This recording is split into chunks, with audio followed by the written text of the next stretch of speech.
তুফান অস্ট্রেলিয়ায় নতুন রেকর্ড শাকিব খান অভিনীত তুফানের তুফানি জ্বর দেশ থেকে বিদেশের মাটিতে ধাবিত হচ্ছে। দেশে সেই তাণ্ডব এখনও চলমান। আগামী ২-৮ জুন সিনেমাটি একযোগে মুক্তি পেতে যাচ্ছে আমেরিকা, কানাডা, অস্ট্রেলিয়া ও বেলজিয়াম। সামাজিক যোগাযোগ মাধ্যমে এ তথ্য নিশ্চিত করেছে স্ট্রিমিং প্ল্যাটফর্ম চরকি। তুফান নিয়ে সুখবরের বাতাস বীজ। জানা গেছে, অগ্রিম টিকিট বিক্রিতে অস্ট্রেলিয়ার রেকর্ড গড়েছে তুফান। মুক্তির ১-০ দিন আগেই সেখানে ২,০০০-এরও বেশি টিকিট বিক্রি হয়ে গেছে। এর আগে কোনো বাংলা সিনেমায় এমনটা দেখা যায়নি। এর আগে অস্ট্রেলিয়ায় সর্বোচ্চ টিকিট বিক্রির রেকর্ড ছিল রায়হান রাফি পরিচালিত পরাণ ছবির। অগ্রিম বুকিংয়ে এর টিকিট বিক্রি হয়েছিল ৮,০০০টি। অস্ট্রেলিয়া ও নিউজিল্যান্ডে তুফান পরিবেশকের দায়িত্বে রয়েছে বঙ্গজ ফিল্মস।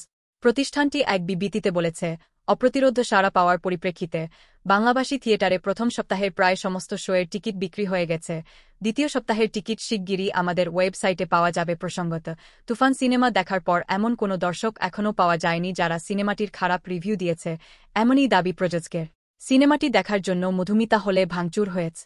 সিনেমার কেন্দ্রীয় চরিত্রে অভিনয় করেছেন শাকিব খান, আর গুরুত্বপূর্ণ একটি চরিত্রে অভিনয় করেছেন চঞ্চল চৌধুর। আছেন দুই নায়িকা ঢাকার মাসুমা রহমান নাবিলা ও কলকাতার মিমি চক্রবর্তী। আরও রয়েছেন ফজলুর রহমান বাবু ও গাজী রাকায়েত।